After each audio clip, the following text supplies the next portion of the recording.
Welcome to Rising from the Rubble, the podcast where we share real life stories of people who have faced life-changing events like burnout, redundancy, and depression, and found a way to rise stronger than before. I'm your host, Maria Newman, and as a coach, I help individuals navigate life's toughest transitions. Whilst listening to this podcast, you'll hear inspiring stories and coaching insights that will empower you to reclaim your confidence, redefine your future, and rise from your own rubble. It's now time to sit back, relax, and enjoy listening to our episode.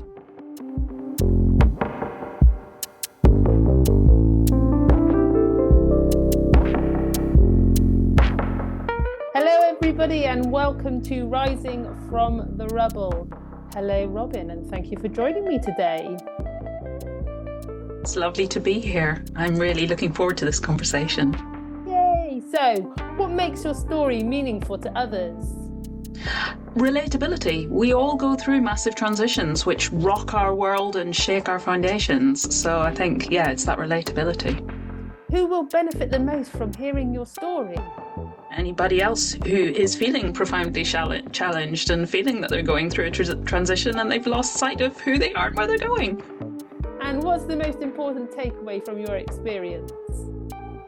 I think that we all go through these moments of transition and that they're okay. They can be deeply painful and challenging, but I think it's about approaching it with curiosity and compassion and being gentle with ourselves, and then it can open up whole new possibilities and potentials. So that's us giving a little bit of intrigue.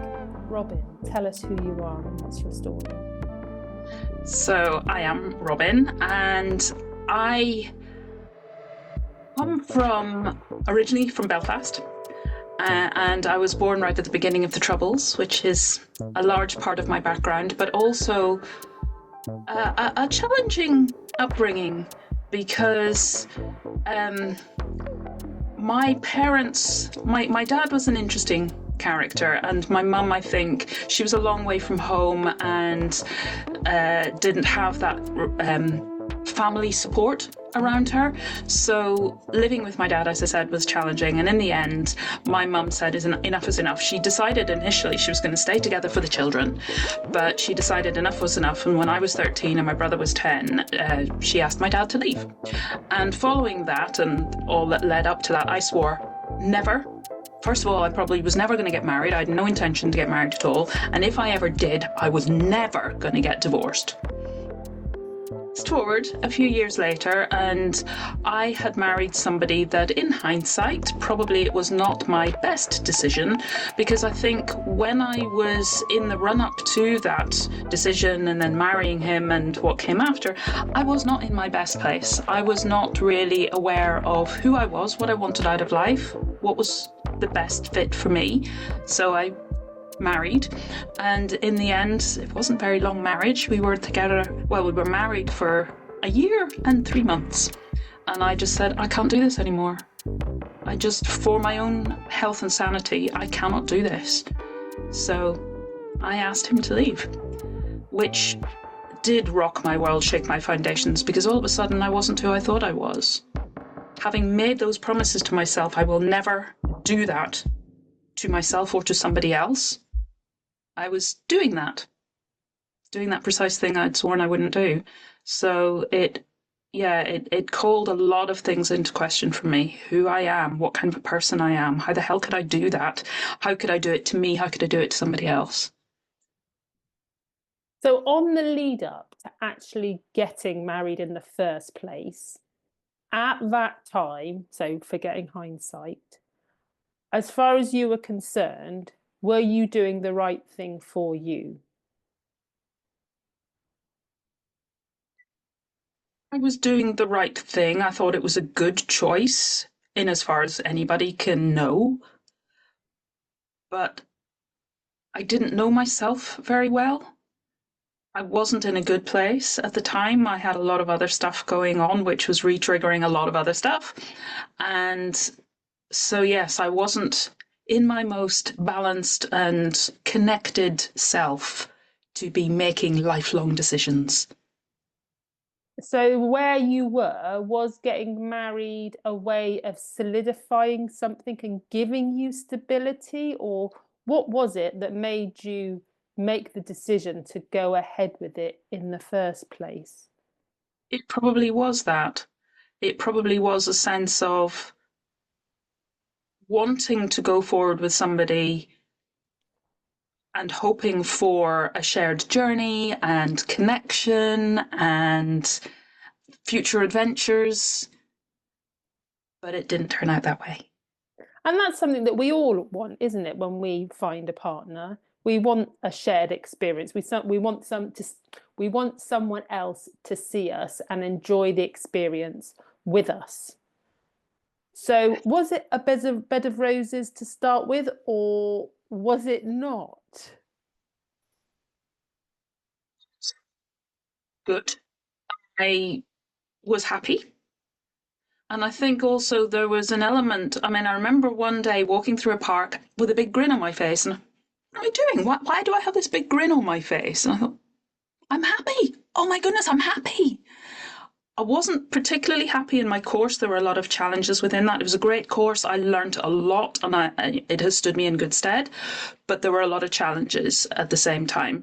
So I think having this relationship outside of the course, and it was happy and I was happy, and I thought, yeah, I just want more of this. I want this to carry on. So you mentioned a course there. What was happening at that time? What was this course that you were, this other journey that you were on? I was studying to be an interpreter, sign language interpreter with deaf people. The tutors were amazing and such rich teaching that we were given.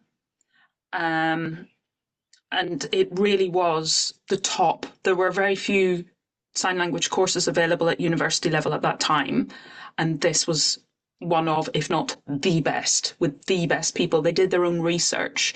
Others were reading research and bringing it in from other places, but in Bristol they did their own. So they were talking from kind of experience rather than just theory and knowledge, which was amazing.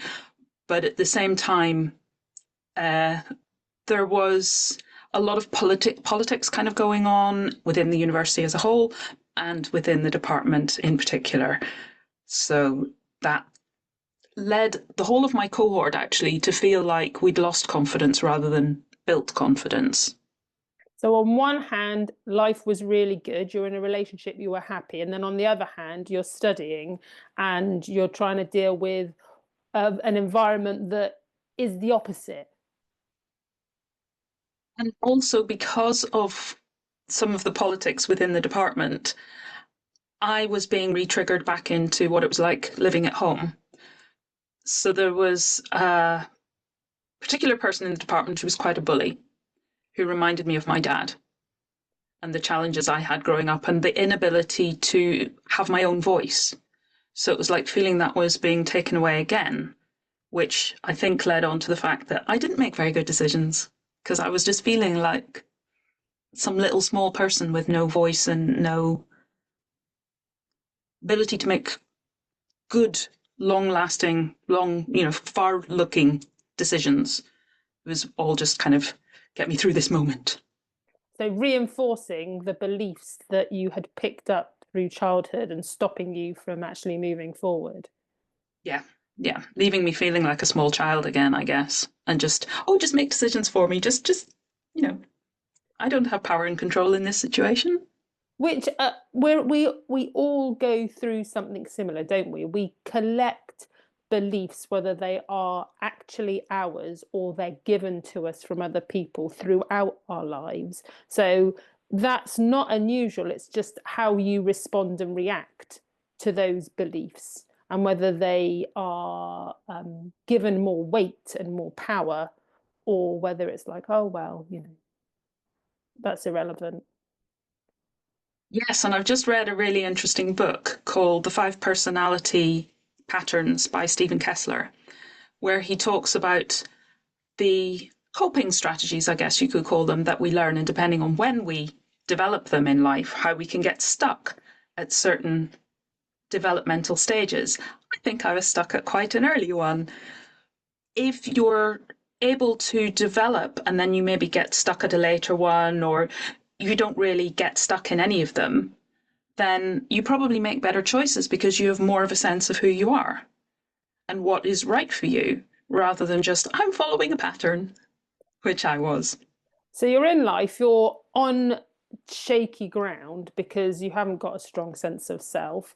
At what point or what happened to go from, well, I think I'm in a happy marriage, to this is not where I want to be? It's like that definition of an accident. It requires a whole lot of things to go maybe even just a little bit wrong, and then you get the culmination. And there were quite a few challenges. We had moved from Bristol because I got a job in Kent. So my husband transferred his job to a sister company in Kent. So we both moved to an area that we didn't know.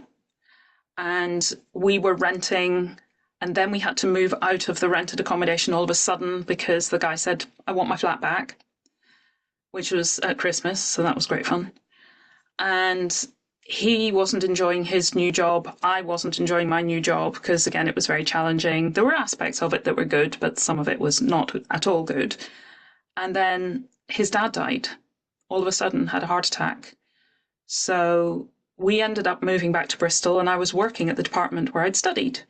And the bully was my boss. He was my line manager. So there was all of that going on.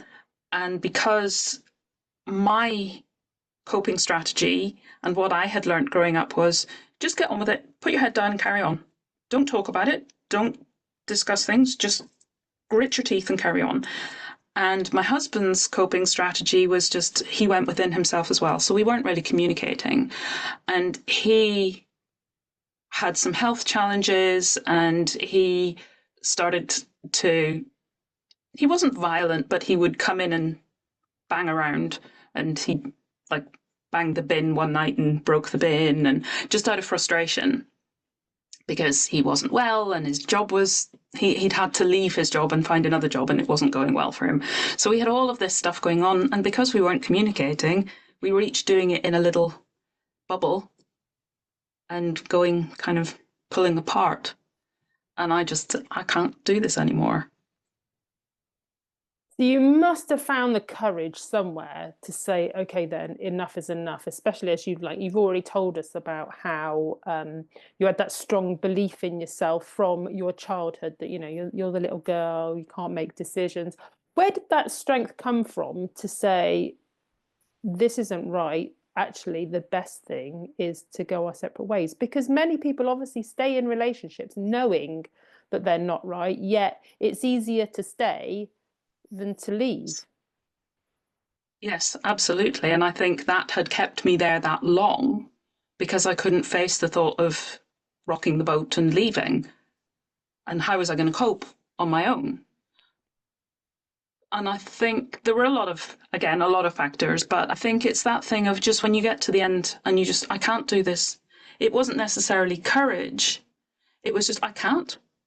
And again, another book, Women Are From Mars, Men Are From Mars, Women Are From Venus, which says that women hit the bottom, but we hit the bottom in order to push off. So I think I'd reached that bottom point, and it was just, what other option do I have?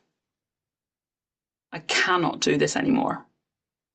If I do this anymore, I will die, kind of thing. So it was survival. Yeah, I guess so.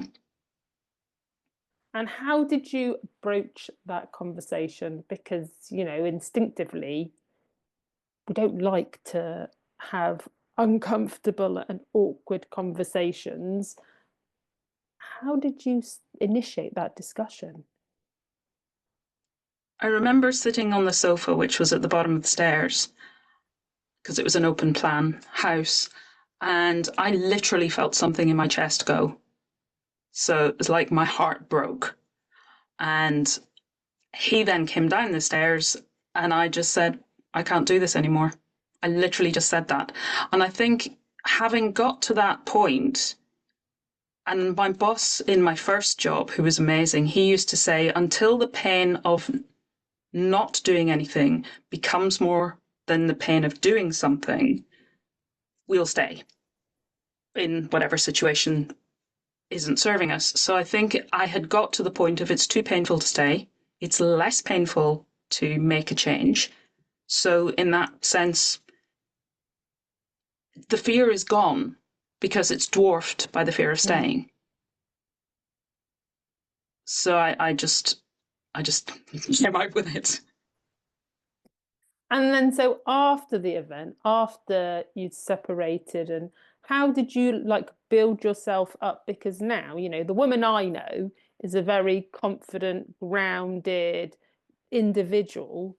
How did you go from that moment of, I have to get out, to where you are today?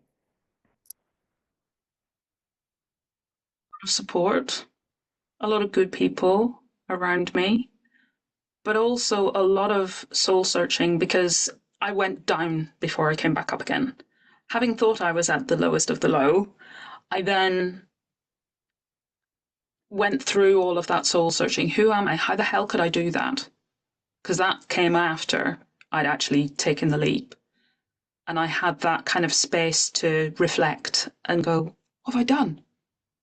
I knew it was the right decision, but at the same time, I thought I probably didn't handle that as well as I could have done. Well, how did I get myself to that point? All of those questions, and who does that make me? But then having got to that point and suffered some health issues as well, because I was just so stressed and depressed, and that was coming out physically as well as emotionally. That led me to start doing some self-work, because I knew that was just going to carry on. I was just going to go further and further downhill if I didn't take action. So it's kind of as well that if I've made this leap, then it's an invitation, it's an opportunity to make a change. And having made that leap, I need to honour the fact that I've made it and make the best of it that I can. So yeah, it was a lot of self-work, a lot of self-exploration. I learned a lot of tools along the way, which I now use with other people in my work. And yeah, it was a lot of, like I say, a lot of good people around me. My family are wonderful. My mum is amazing. I'm now married again. My husband is amazing. And meeting people along the way, networking, yourself and Yamas and all of that everything has added. It's like everything has been a new brick to creating that stronger foundation and helping me to feel and to get to know who I am more in that more rounded sense. And how were you able to reconcile with the promise you made to yourself that if you got married, you wouldn't divorce? Because obviously that would have been a big, let's say, a big weight around your neck. It was huge. And it was like, and I think it's been all the learnings that I've done along the way, and particularly the one that has been my more recent, but has brought everything together for me, which is metaconsciousness, because that and where that has taken me, because it's so compassionate. It's all about understanding that we make the best choices we can where we are at the time, and how important self-forgiveness is. And yes, it's important maybe to forgive other people as well, but we can't do that really until we've forgiven ourselves. And the point is to release what we're holding.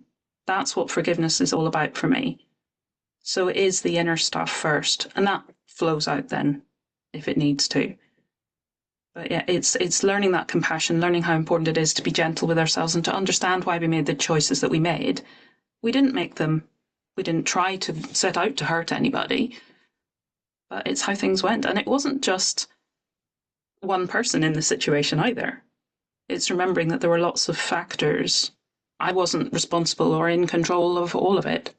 I take responsibility for my part in it, but I needed to stop it there because I didn't. previously. I took responsibility for everything. It's all my fault. And a forgiveness, the being able to forgive people. I think a lot of people define forgiveness as, well, that's saying that what happened was all right, and allowing the other person to, like, a get out of jail free card. And I like your definition, and I've heard sort of Oprah Winfrey say something a bit similar, which is actually, it's forgiveness is not about saying to the other person, well, what you did was okay. It's allowing yourself, like you said, to just release those emotions that you are holding on to, because the more we hold on to the emotions, the more damage we're actually doing to ourselves, which we're unaware of until we speak to someone like you, Robyn, who says, hang on a second, those emotions that are trapped in your body, they're actually not doing you any good. Doing anybody around you any good either. And I think that was a big thing that hit me, that holding on to all of that stuff was making me miserable, grumpy, irritable, all of those things that other people around me had to put up with. So I think that was another motivation for me to give myself forgiveness. Because in doing that, I can be the best person that I can be. I can be compassionate. I can be, I love that word grace, that we can live with more grace, more gracefully, and to allow that to flow out to other people. And if I can forgive myself, then that's role modeling that as well. And if we all forgived ourselves, then what kind of a world would we be living in? There wouldn't be the amount of frustration and anger and bitterness and self-loathing and all of those things that we see everywhere. If we could all, I love what Jack Cornfield says, it's not about letting go. Maybe reframe that as letting be. Because when we can let something be, it comes and goes of its own accord. Just that, that doesn't need to be mine anymore. I can put it down. Oh, I love that.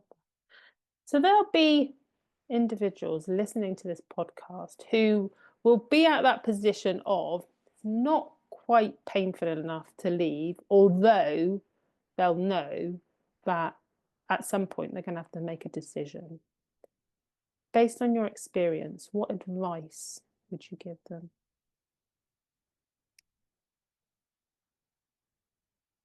I actually worked with somebody a while ago who came to me. She said she was in a state of crisis and she wasn't aiming to work with me. We already knew each other. What she wanted was my advice on who she could go to for relationship counselling, because she couldn't go to the traditional ones. They wanted to see the couple and her partner wouldn't go. So having had an initial conversation together, she decided she was going to work with me, because I said to her, whatever you do, if you stay or you go, the most important thing is to learn to love yourself. Often a relationship, if not always, a relationship won't work or won't be as good as it can be if we don't love ourselves. Because until we love ourselves, we can't open ourselves to true, deep, proper love from another. So I guess my advice would be, whatever you decide, first of all, focus on you. Be gentle with yourself, get that curiosity and compassion. Give yourself the time and the space that you need, whatever that means. If that means taking a break, if that means whatever, allow yourself, give yourself permission to do that, and your partner too. They have permission to do the same for themselves, to reflect, to reassess, review, because I think that's what these transition moments in life are really about. They're an invitation. Go within. Check in deeply with yourself. What do you want? What do you need? And they're not necessarily the same thing. How can you love you more? And what does a perfect life look like for you?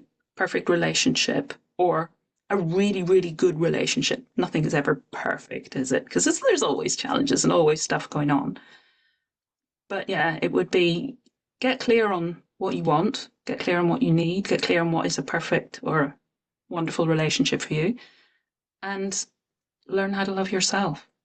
So I'm going to fast forward a bit. You've spoken to those individuals on the verge of something. Now I want you to speak to those individuals who have successfully crossed over and said and made the decision to leave, and they're now thinking, oh my word, all right, that's over. What next? How do I deal with this? Give yourself, again, time and space to adjust, because that is a massive transition.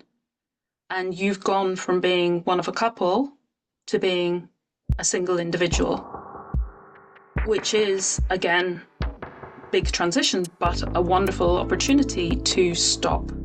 Take that time to review, reassess, realign with what you want.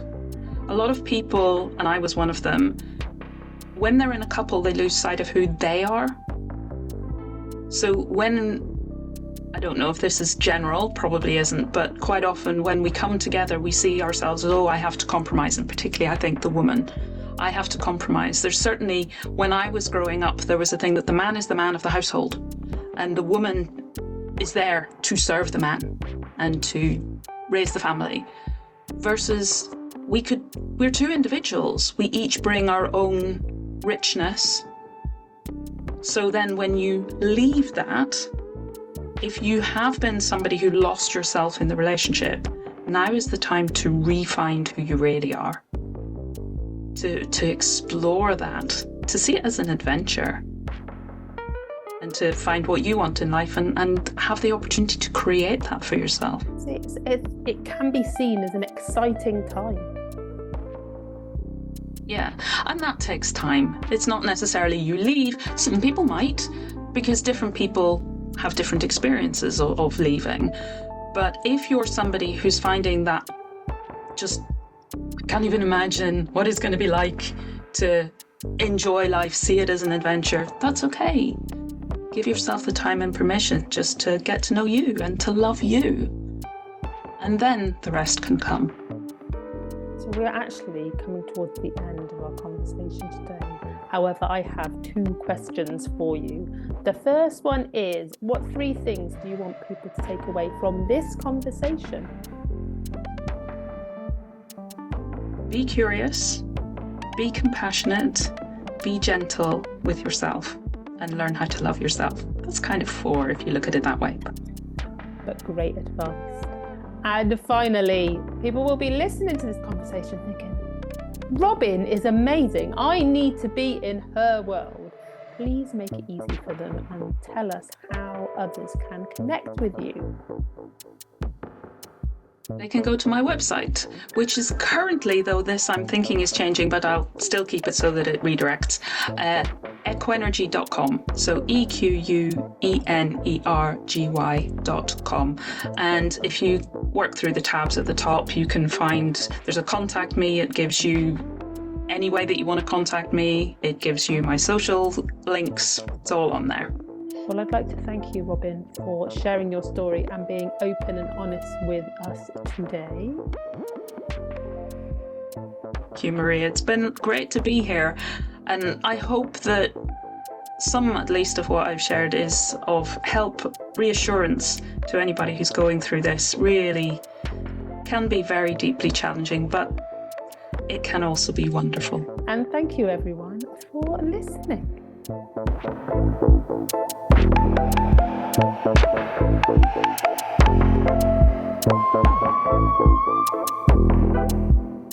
Thank you for listening to Rising from the Rubble. If you enjoyed today's episode, be sure to subscribe, leave a review, and share it with someone who needs to hear this. Also, remember to download your free life assessment. Just click the link in the description to get started. Take care, and remember, every setback is an opportunity for growth. I'll see you next time.